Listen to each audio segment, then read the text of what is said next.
Okay, I will go ahead. We had the candidates draw as to who will go first. Maria Jukic will be answering the first question, and we will move to your left to right from your view. I'm going to be informing her, Maria. I'm going to ask this of you, okay? What are your 3 top priorities when you are in office? Okay, thank you. My 3 main areas of interest and concern are working for the people, for healthcare access and affordability, and for the Constitution and the rule of law. That might be different for what is the most important thing when I get into office. First, hopefully the Iran war is not going on anymore, but that needs to be stopped. Second, Social Security needs to be protected from the administration and Congress who look at the Social Security fund as a savings account to take whatever they need. And the third is to get started right away on getting more access for people to health care and health insurance. Those would be my top 3. Going this way? Yes. Well, I guess I already left the cat out of the bag. I've got 3 issues and they're 3 A's. Accessibility is important to me. I'm a registered nurse and I work in a pediatric emergency department. I've seen what happens when people don't have insurance, don't have money, get sick, they don't go to see a doctor because they don't have the money, they don't have insurance. In 4 weeks, the cough develops into pneumonia. They go to the ER at death's door. They run up a $5,000 bill. Then the hospital, in their mercy, sends them upstairs for IV antibiotics. It's a pattern we're all familiar with. 40% of Americans have government-sponsored health insurance. Medicare, Medicaid, military. I'd be the last person in the world to criticize them because I'm on there. I'm retired military. But the reality is, the other 60% of the population is at the mercy of the private insurance companies who have high co-pays and low caps. It is time to make health Medicare for all available to every member of society. No question about it, non-negotiable. Secondly, the economy. Let's talk about the economy, affordability. Donald Trump and his phony tariffs are driving up farm prices amazingly. They're driving up, fuel costs amazingly. There's just no question that Donald Trump and David Joyce are manipulating the economy and not in our favor. And the last one is pretty easy. I'm retired as a lieutenant colonel. I served a year in Vietnam where they gave me the Bronze Star. I was the commanding officer of a National Guard unit. The time to end the war in Iran is now. It's long overdue. It has to be done. So my top 3 priorities are expanding Medicare to the working class. I think the Republican Party for too long has taken the best intentions of creating a Medicare for all system and then just aiming advertising and marketing at the working class and saying your tax dollars, your hard-earned money is going to go to pay for everyone else to do nothing. But if we think strategically for the first time in a generation and a half and expand Medicare to the working class first, we will actually have a pathway to Medicare for all within 10 years. I also believe in a revolution in workforce development. I think one of the best natural resources that we waste the most of is our young people and our human resources. We need an alternative to college. We need a program that puts young people in a position where they can decide what they don't want to do as quickly as possible so they can find trades and vocations that bring them dignity and give them the feeling of having a future. And then my third policy platform is a consumer bill of rights. I've been very active in the Perry Village anti-data center movement because I think if we look at what big tech and the unpaid tax dollars of all of the profits of all of the tech billionaires in the tech industry are doing is they're aiming their technology at us. They're telling us that we're consumers, but really we're becoming the product. We can't turn it off. We have no say over what happens to our data, and now they're literally taking valuable natural resources and rural farmland away from our communities. and putting giant manufacturing facilities that process raw data into finished products that they then sell to advertisers, marketers, and other tech companies to aim more advertising and more predatory marketing at us, our kids, and my parents' generation. And so those are my three policy platforms that I think I can affect change in Washington. Thank you. Who's next? Bill? This question will start with Bill O'Neill. And this will be for all of them as well. When you win the primary, what is your definitive plan for beating David Joyce, the likely winner of the Republican primary? Is this 1 minute or 2 minutes? 2. I could go 2 hours if you'd like me to, but I won't. It's time for David Joyce to go away. The reality is, today, as we're sitting here today, he has $3 million in the bank. That's before he starts fundraising. We got, whoever is winning, because we got 3 good candidates this year, it's really cool. What's gonna happen is whoever wins got a big gift this week. David Joyce spoke the truth for the first time in a long time, and he said, I vote with President Trump 97% of the time. And I said, hallelujah, it's finally out on the table. Because when I announced for Congress, I said then, David Joyce is not a bad man, he just makes bad decisions. And that's the reality. And this race is going to be not about Bill O'Neill, not about David Joyce, but by his colleague in Northeast Ohio who supports all of his policies. Let me give you one of them. If one of us ends up in an emergency room tonight, you get treated without regard to having insurance. Why? Because the federal law says you must be treated. So you get treated, you don't have to pay, go home. The reality is, at the end of the month, every hospital in America goes to the federal government and says, here's the free care we've given this month, please pay us. And we do. And it's Medicaid. And now, David Joyce and Donald Trump took $800 billion out of the Medicaid fund and placed it to support tax breaks for millionaires and billionaires. So that's just an example. I'm the only candidate in the state of Ohio who says, I'm taking no money from nobody. I did that when I ran for Supreme Court. My opponent had $2 million and I beat him handily. So I'm the man of ideas and experience, and I'm the Democrat who's going to send David Joyce into retirement. You're next. Yay, I'm next. You're next. So one of the best ways that we can beat Dave Joyce is to go to all the places where Dave Joyce doesn't go, and guess what? That's everywhere. I've spent the last 6 weeks going to farms that are owned by human beings that have voted for Dave Joyce and have voted for Donald Trump consistently. And I will tell you one thing, if you spend the time and actually walk the land with those farmers, you will realize that they're angry, they feel underrepresented, they have not had a farm bill in the last 6 years. They just keep renewing the same one that we passed before COVID. And so there's an anxiety in the agricultural community, but there's also an anxiety in the manufacturing community, because the tariffs that Donald Trump have passed, that David Joyce supports, are squeezing all of the profit and all of the momentum out of the manufacturing industry that has been resurgent over the last 15 to 20 years in Northeast Ohio. The problem is that most farmers and most manufacturers are Republicans.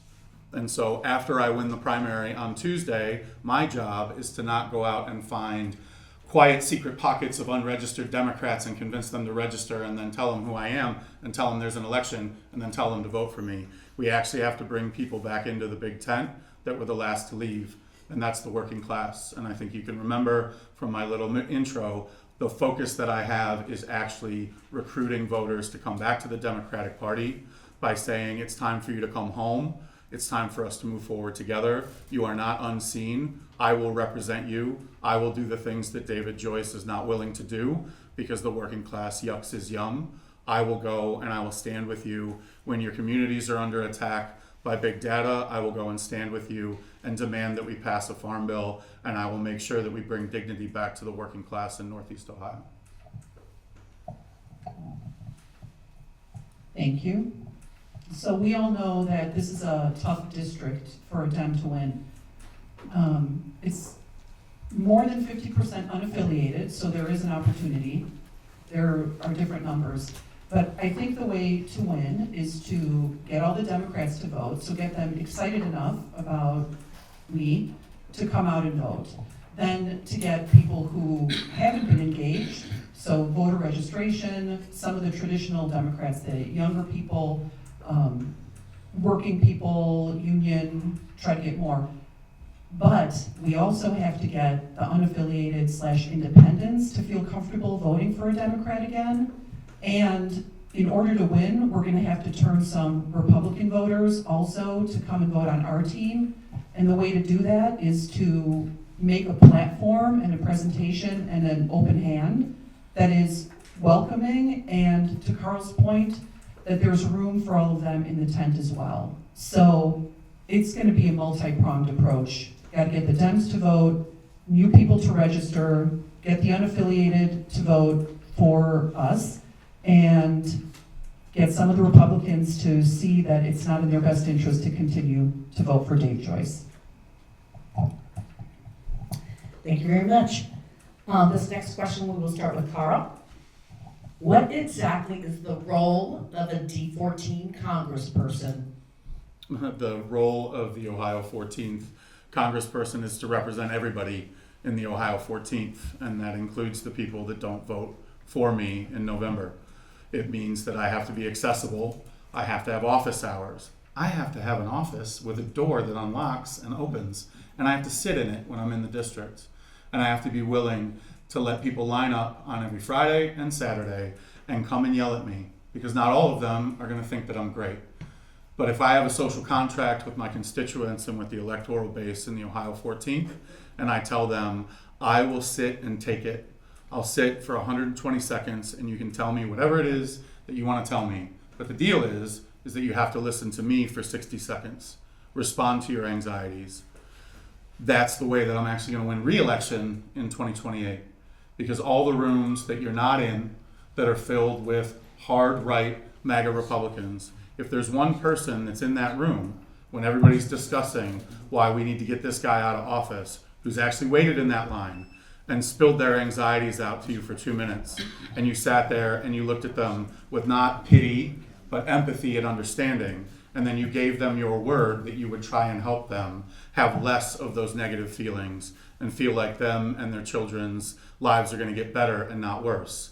When they're in those rooms, they'll just be like, hey, actually, I met that guy, and I might not vote for him, but I'm not going to listen to you talk about his family or about his soul or about who he is, because when I needed somebody to yell at, his door was unlocked and he listened. That's something that David Joyce has never done for anybody in this room, but he's also not doing it for any of the independents or any of the Republicans that feel underrepresented and lost under his representation. Thank you. So what is the role of a D14 congressperson? First of all, to represent the best interests of the people in the 14. And one of the things that I wrote and said when I first started this was to listen, learn, and find common ground.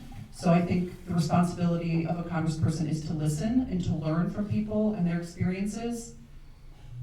Get to know people and the communities. I mentioned to someone when I first came in how much I enjoy getting out into the district, and it's really large. I think it's 90 minutes from top to bottom or from corner to corner, and I actually enjoy that process, and I enjoy talking to people. So I think getting to know the people in the district and all the different needs, the different locations, the different demographics, the makeup of the communities, I think that's also very important.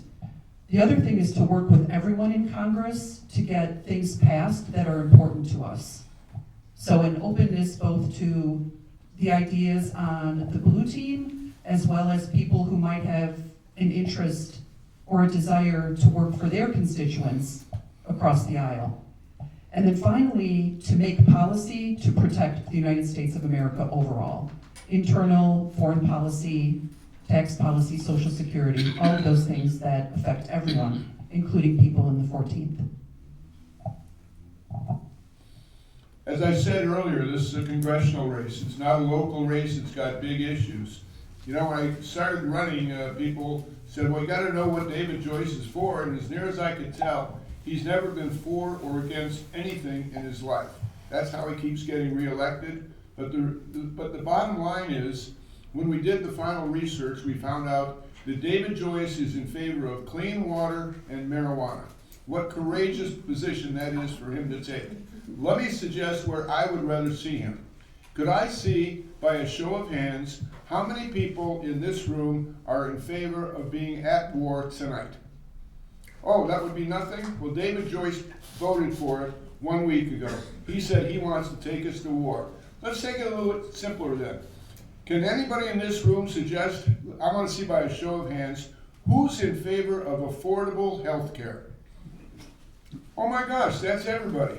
David Joyce voted against affordable health care 30 times in the last 2 years. Now, we have a real issue here at Trumbull Memorial Hospital. It is the job of a congressman to lead. You know, the other thing I see is every major city in America, I believe, has commuter rail. You know, if you live in Warren, you live in Youngstown, wouldn't it be nice if you could get on a train and go work at the Cleveland Clinic without putting an hour of drive time in your car, polluting the environment? Well, he hasn't done that either. Well, let's give him another task. Green jobs. Let's talk about green jobs for a second. Can anybody give me a reason why we don't have solar panels on top of every single government building in Ohio? They're clean, they produce energy, they save the environment. Has David Joyce done anything for green energy jobs? No. That's why I'm running. Thank you. This next question will start again with Maria Jukic. Do you have any plans to bring new jobs into District 14, in particular Trumbull County? In trying to better understand Trumbull County, it seems that there's been a lot of work in development in the river to the lake, and you've been successful in increasing some of your base of jobs. But in general, I think having a openness to particularly green energy and jobs for solar, wind, and anything else that we can come up with for new jobs that will take the place of some of the manufacturing jobs that have gone away. I also think that focusing back on small business is important because small business brings the most amount of jobs in an area, from my understanding. So making some policies that will make it easier for small businesses to start, take an idea and innovate, and maybe provide some startup funding and or connecting the education in the schools and the community colleges and other places to what type of jobs are needed. So those would be the main areas, is to look at how to increase renewable energy jobs, to promote small business, and to continue to build on the resources of the region, particularly in building this river to the lake area. Thank you. Thank you. As I told you, I was your Court of Appeals judge from '96 to 2007, so I know the Mahoning Valley pretty well. It is not an exaggeration when I say the Mahoning Valley won World War II. We used to make things here, steel, rubber, Akron, Cleveland. We used to do all kinds of things. By the time I got here, the fading was happening, but you had a major employer over by Interstate 80 by the name of Lordstown. Thousands of workers making good work, good wages, building good cars, and what were they saddled with? They had to pay health care for their employees to keep them well. The cars that they were competing with were from Germany and England and South Korea, where the governments all paid for health care for everybody. So we were at an economic disadvantage forever. So that is why I'm saying Medicare for All is a big job builder. The other one that I like talking about, and some people like me and some people don't. It's okay. I can't imagine why the wealthiest nation on the face of the earth has not raised the minimum wage to a living wage. I don't get it. $15 an hour is $30,000 a year. If you got two kids living together, they're bringing in 60. They can live with dignity. They can have a car. They can have, the things that make life worth having. I have a friend in Cleveland who owns a chain of restaurants, and he says, Bill, that would be the end of sit-down dining in Cleveland. And I said, really? I said, Larry, let me tell you something you don't seem to understand. I'm a former dishwasher, so I know the job. The kid you got in the back there struggling for $7 an hour to wash the dishes, you give him $15 an hour, and the first thing he's going to do is buy a Jeep made in Toledo, and then he's going to bring his girlfriend here to have dinner on Saturday night. Thank you. Okay, so my wife owns a restaurant. Dish pit operators make $15 to $20 an hour. It's 2026. No, that's just what they get paid. This is what I bring to this race is I'm a father now, and my wife has a business now, and I have bills now. And I'm not a lawyer, but I am somebody that builds companies. And if you want to rejuvenate the economic situation of a place like Trumbull or the entirety of the Ohio 14th, you have to understand what people are actually going through and what changed after COVID. And so looking at a robust workforce development program that gives kids in their junior and senior year of high school an opportunity to go out and sample 16 different vocations and then pick the top 4. And then for the 2 years after they graduate from high school, they do 6 months at each of those vocations so they can learn not just the job, but also the temperature, the feel, the atmosphere, and the other people that work in those industries. We will utilize our best natural resource in a much more efficient way. And then after they finish their 4th internship, there would be a draft, and we would have a lottery, and all of the vocations that work in those industries would be able to bid on good Ohio and good Great Lakes region human resources because they know they already tested the job, they already learned something from people that work with their hands, and they showed up every day for work. That is one of the biggest challenges that small, medium, and large businesses have in this district. And the other one, as Judge pointed out, is healthcare. But if we expand Medicare to the working class, we give a boon to every small, medium, and large business owner and every employee overnight. And we welcome them back to the Democratic Party by saying, we see you, we understand we talk about working class, but we're gonna do something about it for the first time in 40 years. Thank you very much. This next question will start with Bill.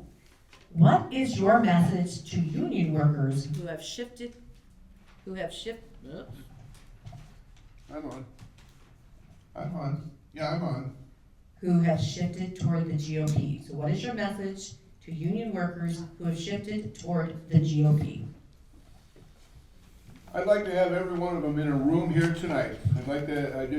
Let's go get all those GOP workers and let's fill this room and ask them, how are you doing compared to 4 years ago? How are you doing right now? Because that's the reality of it. I tell people, and I believe it to my soul, Donald Trump was elected by the people who did not vote. That's what happens in America. And the Republicans knew how to turn an issue. Joe Biden was a wonderful president. Kamala Harris was a wonderful candidate. But I've got the standing to talk on this subject. When I was young and just out of Vietnam, I was an organizer for the Communications Workers of America. I was hit by a truck on a picket line, and I served time in the jail for my union. And the reality is, if you look back at the 50s, unions built America. There's just no question about that. When everybody got home from World War II, the unions saw to it that they had good paying jobs, making automobiles. They got a house in Parma or wherever, Champion, they got a house.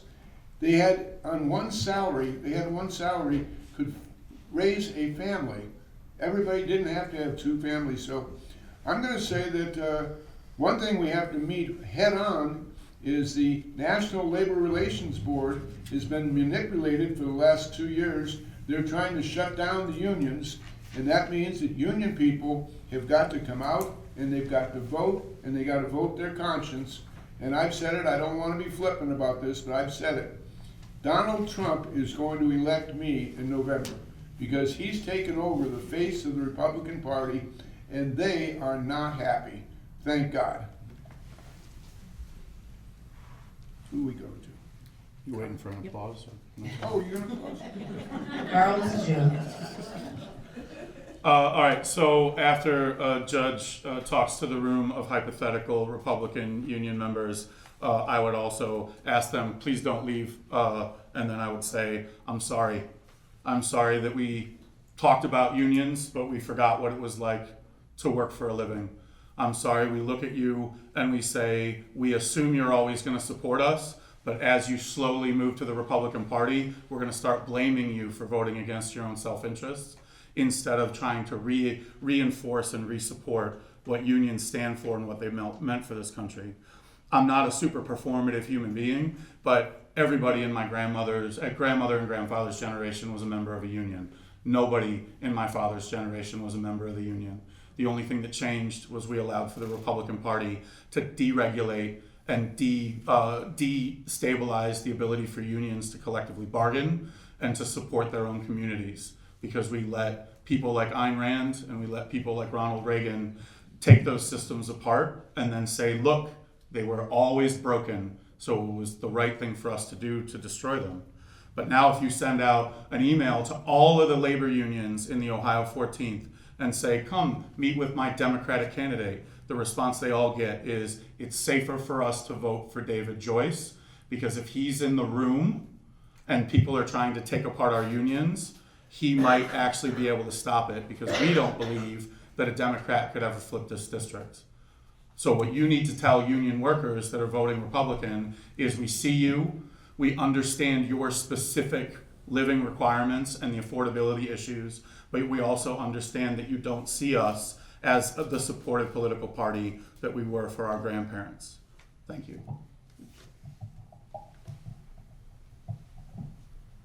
So the question was, what would be the message to union workers who have shifted towards the GOP? And as I was driving here, I was thinking, what would I need to do, on May 6th to try to understand the needs of the people and how to get them under our tent? And the answer was to go out and meet them and ask them. So my immediate reaction to what would the message be to the union workers who have gone to the GOP is to get in the room in the union halls or have them call a meeting and to ask them why. Why have they drifted to the GOP? And see what their answers are. Because I agree that the unions built the middle class in this country. My mom was a member of the United Auto Workers until her plant was closed and moved to Lordstown. So she was a little bit too old to make that trip, but a lot of her coworkers did.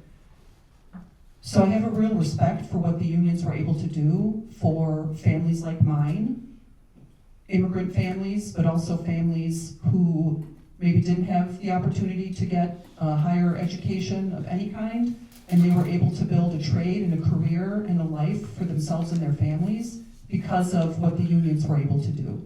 So I would ask them why. And I wanted to give you an example. The Conn-Selmer plant in Eastlake that was recently just closed, I think the final decision came down. There was a rally in Eastlake in early February, and I went to that to support them and to see what we could do to stop them. And that plant is owned by a billionaire hedge fund manager who's a big supporter of Donald Trump. So in that rally, all around me, there were union workers, both from that plant and others. And during some of the comments, it was obvious that not all of the people there had voted for a Democrat. They were saying, this doesn't matter. This is about us workers, not about left or right, Democrat or Republican. And that was an example to me that we have lost a lot of the union workers in supporting the Democratic Party, and we need to find out why, Thank you. more than just what is the message. This next question starts with Carl Setzer. I got it, Bill, thank you. What are you going to do to get a larger swath of younger voters engaged for the general election? Am I supposed to say TikTok? I'm not gonna say TikTok. Be young. I think that's one of the best things that I can do to appeal to younger voters. I think at the end of the day, until we admit as a political party that we need to encourage more mentorship and passing of tacit knowledge from one generation to the other, that we're gonna always butt up against an issue of recruitment. I came down to this very room and worked with Bethany and Thomas to stuff envelopes, and I brought a bunch of snacks from Asiatown because it was a karaoke themed night, and my kids were here and they helped stuff envelopes, and it made me feel young because every Democrat room I walk into, people say, "You're so young." And then I hang out with the young Dems, and they're like, "All right, Unc, whatever you're." No one remembers when a phone had a cord. And so I think we have a generational issue, but one of the things is to give them some sort of a signal that we want there to be a future in the American economy that has a place for them. We want there to be guardrails on big data and big tech. We want there to be guardrails on what can and can't be done when wonderful companies like Conselmer leave communities like Eastlake. If we don't have anything that we can show to the younger generation that says, we see your concerns about reproductive rights, we see your concerns about the future of the economy, we see your concerns about LGBT identity, we see your concerns about the future of your own place in your community, because Ohio has an issue where we constantly bleed youth. I left when I was 18. I came back when I was 38. I was gone for 20 years. If I could go back to that 18-year-old and tell him there is a workforce development program that you can take advantage of right out of high school, and it can teach you a trade without blowing up your credit score and without blowing up your exposure to debt through the for-profit college system, and you can have a good life and buy a home when you're 20, I would have stayed. Thank you. Thank you. My immediate response when you said, how do you think you can get younger voters? I thought, oh, that's gonna be hard. And then in the 30 seconds or so that Carl was speaking, I thought, no, not really, because the youth are really concerned about a lot of things that are going on. The environment, foreign policy, AI, among other things. So I found that they're actually quite engaged and angry and really want to see some change. So how to engage the youth vote is to talk about those issues, focus on those issues, and give them an opportunity to tell us their thoughts on those issues. And on a more practical level, getting them to register to vote. I could see where, especially in the last 10 years, if you've grown up in that period of time, that you might feel a hopelessness overall, and in particular related to government. So an opportunity to register and get engaged. And that would start at the high school level as well as the college level. And then for those kind of in their mid-20s, and my daughter's 31, so I have a bit of an insight into the passion of that group. It would be making them important in the policies of the Democratic Party.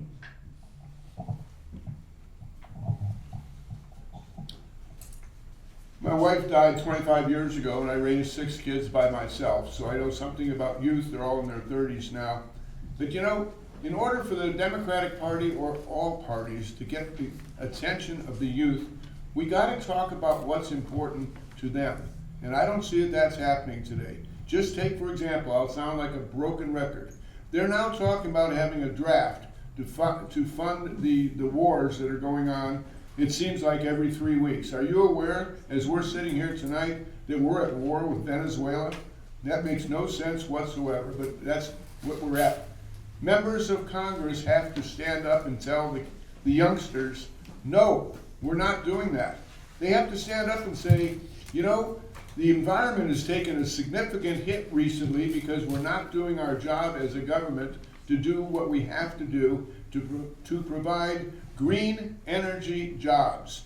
You know, Ohio is anti-solar, they're anti-wind, they just don't get it. I say that, you know, when we start talking to the kids on their level, they will start listening to us.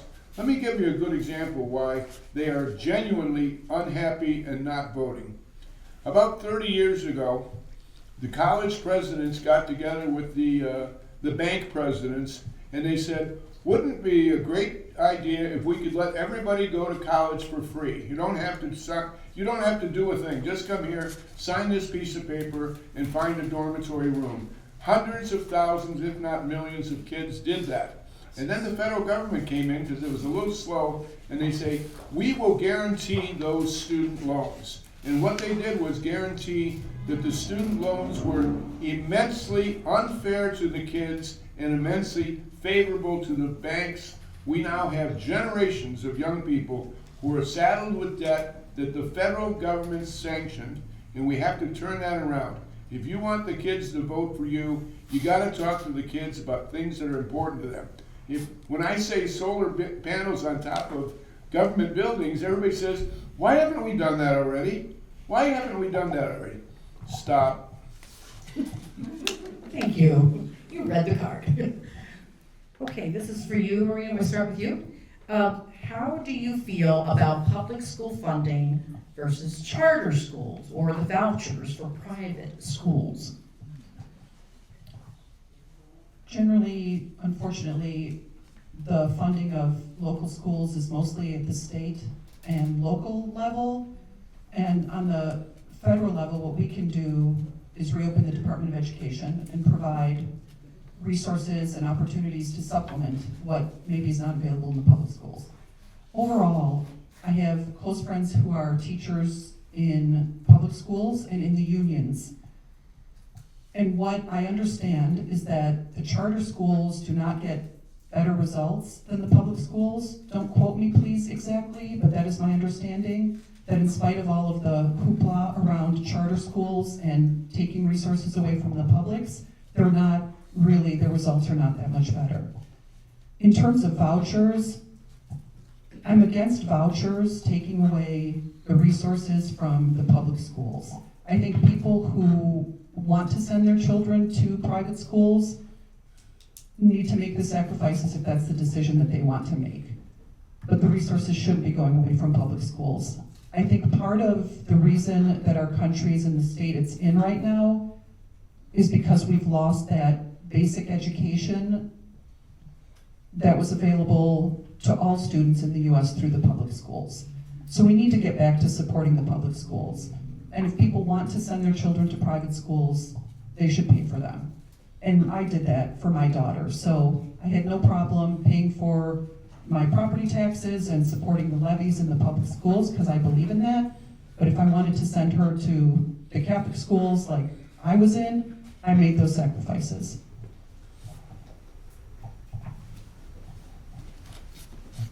In 1935, my father lived at 49th and Superior in Cleveland. Grandpa was an Irish immigrant, Grandma was a German immigrant. To say that they were poor would be charitable. But at the corner of their street, there was a school as mandated by the Ohio Education Department that gave world-class education to the kids. That family prospered, were full of teachers, iron workers, carpenters, and one black sheep judge.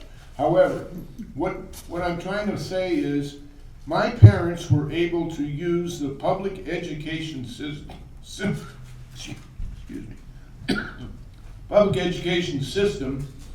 to put 3 kids through Ohio University at the same time because universities were flexible and payable at that time.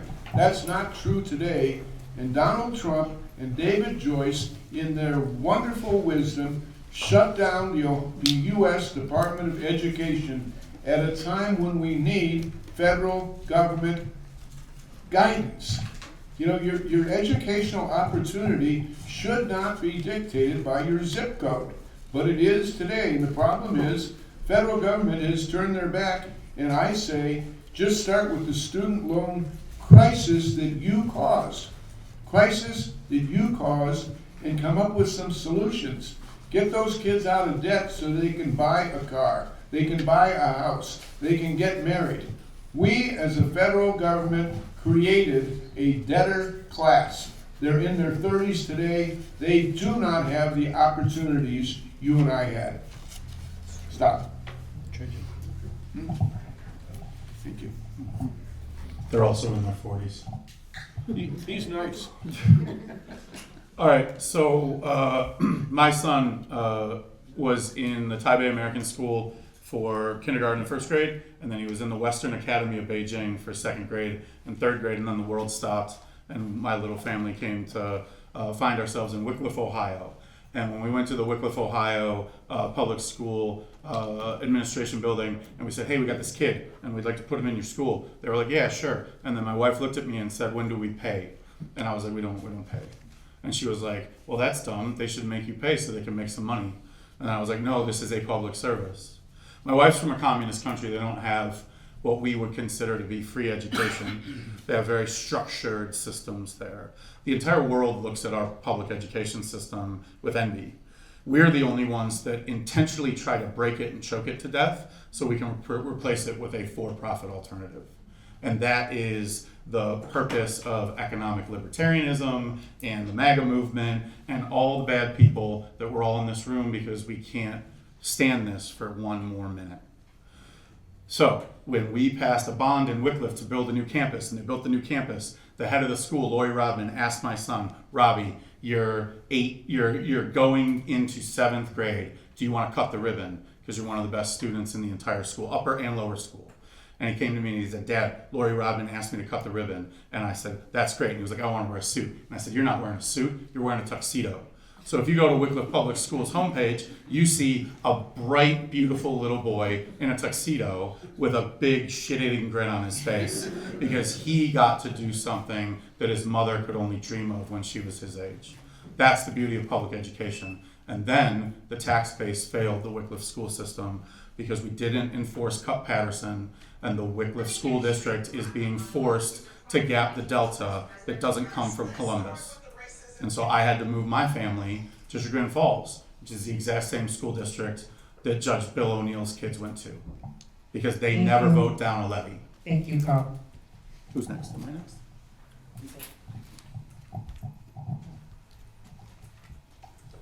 Okay, we'll be starting with Maria, no, Carlos. Oh, yeah.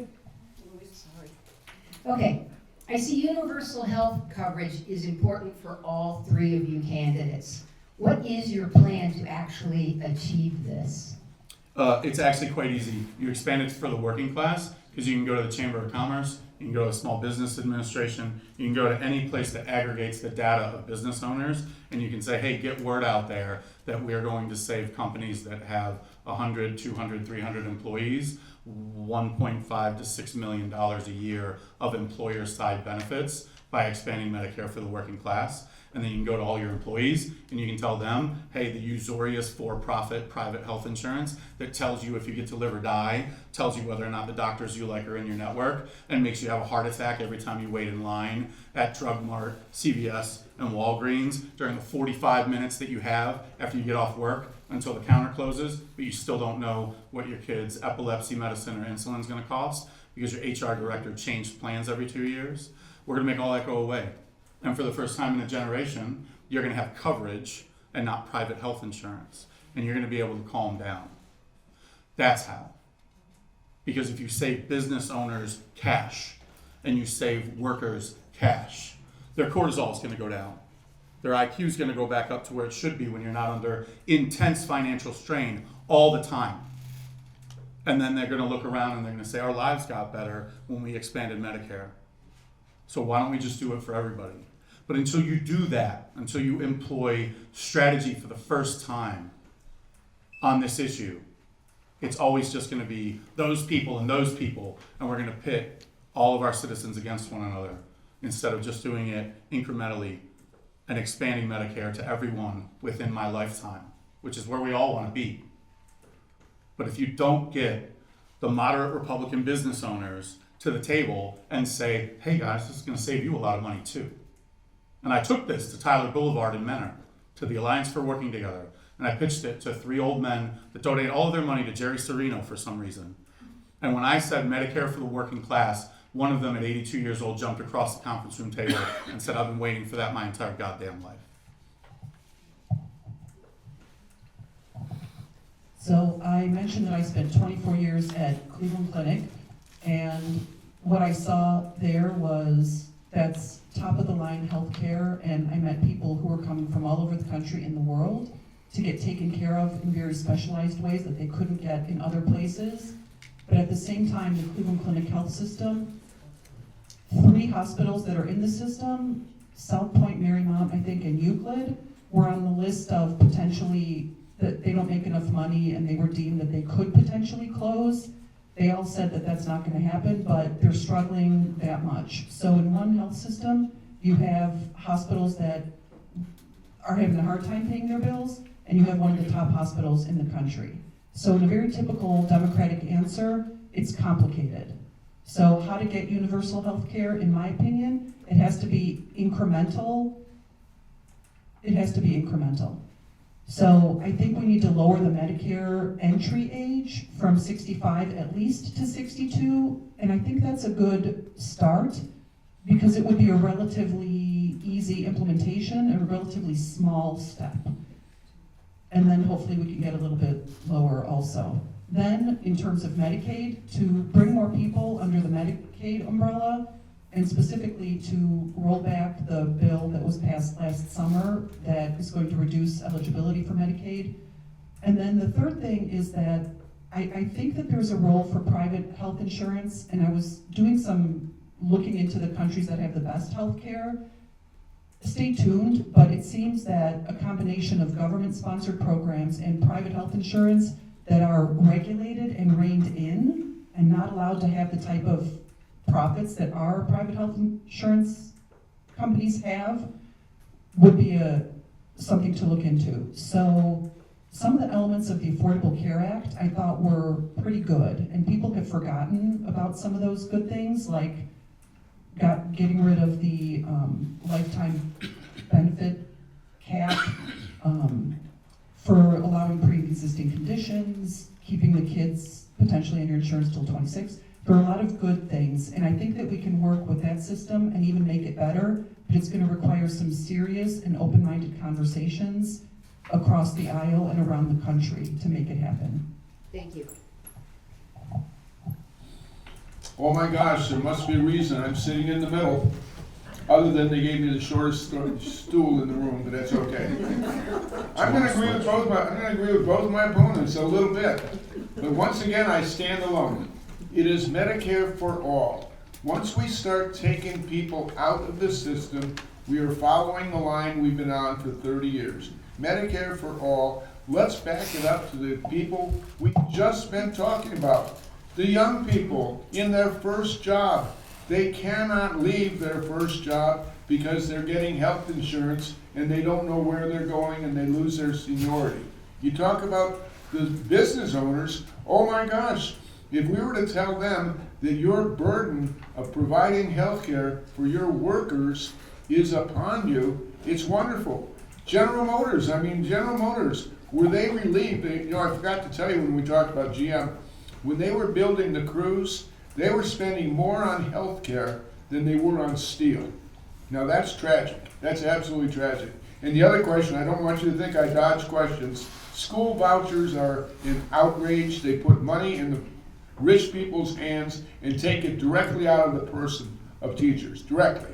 I'm against all school vouchers. But back to Medicare for all. The Congressional Budget Office did a study a couple of years ago, and they found that if we had Medicare for all, and I want you to remember those 3 words, I will never budge from those 3 words, Medicare for all, we would save billions per year if everybody had Medicare. And let's not forget, I'm going to agree with Maria here, Let's not forget, Medicare is an insurance policy. We all pay into it. Just only 40% of us get to use it right now. Medicare only pays for 80% of your stay. You're still responsible for the other 20%, and there's lots of room for the insurance companies to sell policies for that. I'm not against insurance, I'm just against them having a stranglehold on everyone in this room. I don't know where to go. Beth Ann, you're Oh, doing stop. fabulous. Okay, we are starting over with Maria. And I'm gonna give a little preface. We are down to our final 2 questions. This question was a little longer, but I'm gonna give it a little bit of more time. A 2025 UN Commission of Inquiry found that Israeli officials and forces committed genocide, war crimes, and crimes against humanity, including extermination in Gaza. Additionally, the International Court of Justice issued a 2024 advisory opinion finding Israelis' occupation and policies amount to illegal apartheid. So, Maria, if elected, would you vote to block sending more weapons to Israel? I'd like to start answering this question by saying a couple of things. First, that Israel as a nation, as a country, has a right to exist. It has a right to defend itself, and it went too far in Gaza. So I don't know enough about the importance of Israel strategically in that part of the world, and their defense of their country, and maybe the rest of the world in some way. But I think that support, military and financial support to Israel, should be conditioned on recognizing, appreciating human rights and the humanity of the people in the region that they are defending themselves from, but in an overly aggressive way at times. So I think support would have to be conditioned, and I really would need more information on why we are doing what we're doing in terms of the support for Israel. I would need more information, but absolutely it needs to be conditioned on respect for human rights across the board. So let me just start with, I went to a Jewish high school in Cleveland Heights. Let me just start by saying Israel is the best ally we've ever had in that region. They supported us and we support them. Tragically, 3 years ago, they were attacked by terrorists who went into a village, and they killed and raped and pillaged, and I think 1,700 people were dead at the end of the thing. And it was an outrage. It could never pass scrutiny. They had to go to war with that group, no question. Their back was to the wall, and we supported them. I have no idea what happened between then and now. Benjamin Netanyahu, their prime minister, is a criminal. I'm not saying that, the World Court is saying that. I'm an Army officer. I know of no military strategy that includes killing 18,000 children, many of them by starvation. You know, many of them, I just read there recently this week, in their blockades in Gaza, they're stopping the shipments of infant formula. That is killing infants. The World Court has said this is genocide. I agree with the World Court, but let me make it very clear, because this is such a tumultuous discussion on the world stage, where we want to go. Israel is a wonderful body of people who have created miracles where they are, and they've been good allies for us. We need to stop all aid to Israel until they stop the genocide in Gaza. Period. End of quote.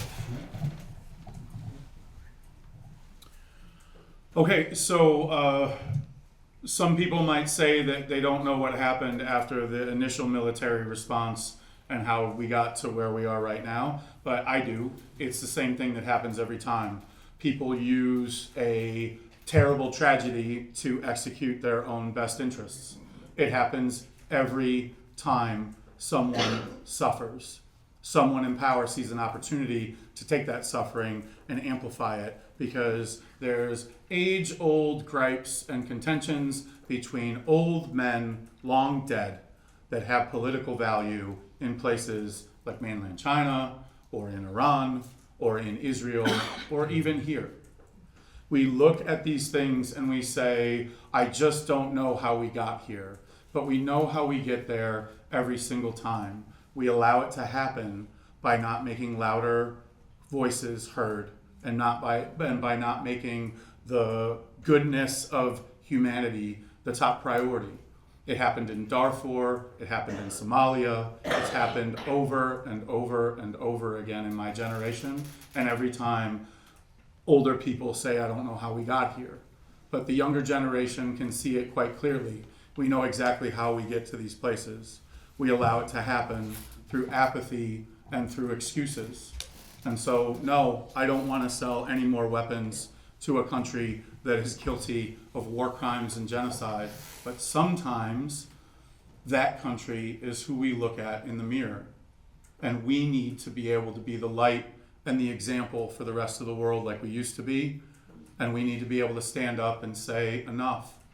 We're tired of watching weddings get annihilated by drones. We're tired of watching fire bombings. We're tired of watching children burn. For what? The old gripes of old men who are long dead that are being carried on by younger old men who refuse to give up power. Thank you. This next question will start with Bill O'Neill. This is an emotional question. A lot of the elderly and disabled are suffering tremendously. Many have worked all their lives to try to pay, and yet a lot of their programs have been cut.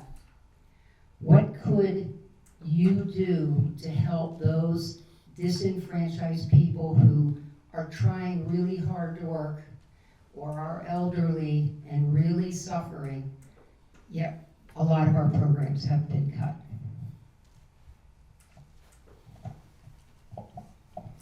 I looked this up a while back and I was real happy with the results. We are the wealthiest country in the world, but there's a great disparity between how we share our wealth. The really wealthy can do really well, and the very poor, as you say, do very poorly. I'm going to tell you something because I didn't know it, and I hope you didn't know it either. When we were building the greatest nation on the face of the earth, I'm going to call it in the 1950s after World War II. Dwight D. Eisenhower was the president. We were building communities, we were building products, we were just building everything. The tax rate in America in 1954 was if you made more than $400,000 a year, your tax rate started going up dramatically, all the way to 90%. That's pretty choking, it sounds like right now. I'm going to be charitable and say, let's just give inflation its due, and let's say if you make over $2 million a year, your tax rate is going to start going up. You already got your house, you got your cars, you got your vacations, you know, and if you, let's take an example. Let's say you're a manufacturer of widgets, and you've done very well. And at the end of the year, you've got $10 million in profit, that's yours. I say, God love you, you did great. I'm glad you have your $10 million, but you didn't do it by yourself. You didn't, you know, we provided the roads to get your workers to work and your products to market. We provided the education to get you smart workers. We provided the fire department. You get the point. And I'm telling you, it is morally, legally, and socially unfair that a billionaire in America has a lower tax rate than a school teacher or a firefighter. So the broad answer to your question is, we need to start taxing the wealthy and paying for the poor people who end up poor. We can help them. We should. Okay, so Justice O'Neill, great point. One of the other things that we can do is, if we're gonna live in a world where there are 211 data centers in the state of Ohio, all we need to do is put a meter on the in and a meter on the out. Because the raw data going in is, just call it raw chicken going into a Tyson factory that makes chicken fingers. And then what comes out are those bags of breaded chicken fingers that you buy at Costco and you heat up for your kids because you don't have time to cook them a real meal because life's hard sometimes. That's what they're doing at data centers. They're taking raw material, they're putting it through a thing, and then finished products are coming out. That is interstate commerce, and we can tax it. And the minute you start taxing it, you're going to get a lot of, oh, you can't do that, that's oppressive, from the companies that brag about their $700 billion or their $1.3 trillion valuations. And all of that money represents unpaid taxes and stolen wages. If we look at the wealth that this country actually has, and we tax the top 2% at a one-time 80% tax rate, it would pay off 85% of our national debt. We lost the ball, and we started thinking that our communities deserved to suffer because great men make wealth because they work harder than the rest of us. They don't. They most likely had a rich dad or a rich grandfather that provided the guarantee for the first business loan they went to the bank to get at a really low interest rate because it was collateralized, and then they called that success. We have one of those in the White House right now. That's not who I was as a small business owner. I was somebody that created something from literally nothing. And then I made the decision to try and share it with my employees through an employee stock option program, an ESOP. And you know who told me I couldn't do an ESOP at my brewery? The private equity investors from America that came in to do my Series A. They will figure out any way to squeeze juice out of a rock, and they will keep everything they can from you. And the anger that I see on these cards and in the rooms that I speak in are all due to unpaid taxes and the arrogance of unchecked wealth. Stop. We're getting there. So you asked, what could you do to help disenfranchised people? So first of all, the basic programs that are there to help people with not a lot of wealth and security, shore up Social Security, protect Social Security and Medicare, Medicaid, SNAP benefits, the food programs, what's in the Farm Bill in terms of nutrition programs for those who are most needy. But overall, the federal government has a role to play. Congress could do a lot. Congress could fund programs for housing, for food, for medications. It makes me think of during COVID when there was like a pause on rents, that people couldn't be evicted during that period of time because they didn't have money. There's a lot that the federal government can do. There's a lot that Congress can do. So the federal government has a role in helping people who are disenfranchised, both by protecting and shoring up the programs that exist, but also looking at creative ways to help people, especially, I mean, the homelessness problem is huge, and the fate of our veterans in the current circumstances, on top of people who can't get a break in this economy. So the federal government has a role, and it can be creative in working with local communities and states in addressing these issues. Thank you.